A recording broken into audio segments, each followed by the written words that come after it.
ನಮಸ್ಕಾರ ಆತ್ಮೀಯರೇ. ಸಮರ್ಪಣಾ ವೇದಿಕೆ ಅರ್ಪಿಸುವಂತಹ ಕಗ್ಗ ಸಮರ್ಪಣಾ ಸಪ್ತಾಹದ ಈ ವಾರದ ಸಂಪನ್ಮೂಲ ವ್ಯಕ್ತಿಗಳು ಬಹುಮುಖ ಪ್ರತಿಭೆಯ ಶ್ರೀಮತಿ ರೂಪಶ್ರೀ ಮೋಹನ್. ಅವರ ಪರಿಚಯವನ್ನು ನಿಮ್ಮ ಮುಂದೆ ಪ್ರಸ್ತುತಪಡಿಸುತ್ತಿದ್ದೇನೆ.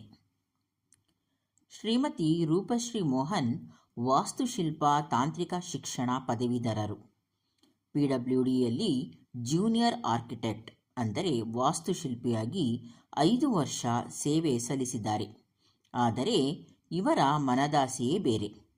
ವಿದ್ಯಾರ್ಥಿನಿಯಾದಾಗಲಿಂದ ಉತ್ತಮ ವಾಗ್ಮಿ, ಕನ್ನಡದಲ್ಲಿ ಸ್ಪಷ್ಟತೆ, ಸಾಹಿತ್ಯದಲ್ಲಿ ಒಲವು, ಸಂಗೀತದಲ್ಲಿ ಆಸಕ್ತಿ, ಮೈಮ್ ಕಲೆ ಜೊತೆಗೆ ಚಿತ್ರಕಲೆಯಲ್ಲೂ ಹವ್ಯಾಸ ಬೆಳೆಸಿಕೊಂಡಿದ್ದರು.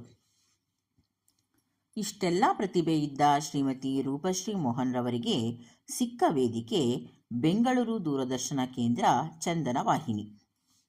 ಅಲ್ಲಿ ಮೂಡಿಬರುತ್ತಿದ್ದ ಮಹಿಳಾ ಕಾರ್ಯಕ್ರಮ ಭಗಿನಿ, ಶಕ್ತಿ, ಅರಳು ಮಲ್ಲಿಗೆ, ಸಂಸ್ಕೃತ ಸೌರಭ, ಹಬ್ಬದ ವಿಶೇಷ ಕಾರ್ಯಕ್ರಮ ಹೀಗೆ ಮುಂತಾದ ಕಾರ್ಯಕ್ರಮಗಳಲ್ಲಿ ನಿರೂಪಕಿಯಾಗಿ 10 ವರ್ಷಗಳ ಕಾಲ ಸೇವೆ ಸಲ್ಲಿಸಿದರು.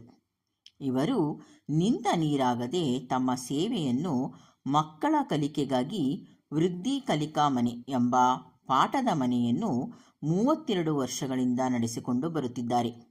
ಈ ಮನೆಯಲ್ಲಿ ವಿಶೇಷ ಚೇತನರಿಗೂ ಕಲಿಕೆಯನ್ನು ಒದಗಿಸಲಾಗಿದೆ. ಮಹಿಳಾ ಮತ್ತು ಮಕ್ಕಳ ಮೇಲೆ ಕಾಳಜಿ ಇರುವುದರಿಂದ ಸಮಾಜ ಸೇವೆಯನ್ನು ಮಾಡುತ್ತಿದ್ದಾರೆ.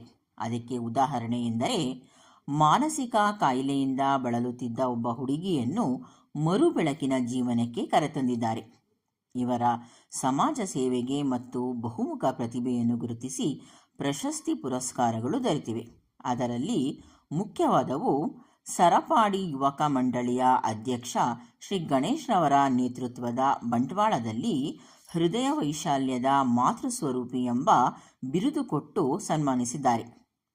ದಾಸರಹಳ್ಳಿ ಆದ್ಯ ಫೌಂಡೇಶನ್ನಿಂದ ಉತ್ತಮ ನಿರೂಪಕಿ ಪ್ರಶಸ್ತಿ ಹಾಗೂ ಸಾಧನೆ ವಿಕಾಸಸೌಧದ ವಾಸ್ತುಶಿಲ್ಪ ವೃಂದದವರೊಂದಿಗಿನ ಪ್ರಶಸ್ತಿ ಹೀಗೆ ಅನೇಕ ಸಂಘ ಸಂಸ್ಥೆಗಳು ಇವರಿಗೆ ಗೌರವಿಸಿ ಸನ್ಮಾನಿಸಿರುವರು. ಇಂತಹ ಬಹುಮುಖ ಪ್ರತಿಭಾವಂತೆ ಶ್ರೀಮತಿ ರೂಪಶ್ರೀ ಮೋಹನ್ ರವರು ನಮ್ಮ ಈ ವಾರದ ಸಂಪನ್ಮೂಲ ವ್ಯಕ್ತಿಯಾಗಿ ಬಂದಿರುವುದು ನಮ್ಮೆಲ್ಲರ ಸೌಭಾಗ್ಯ.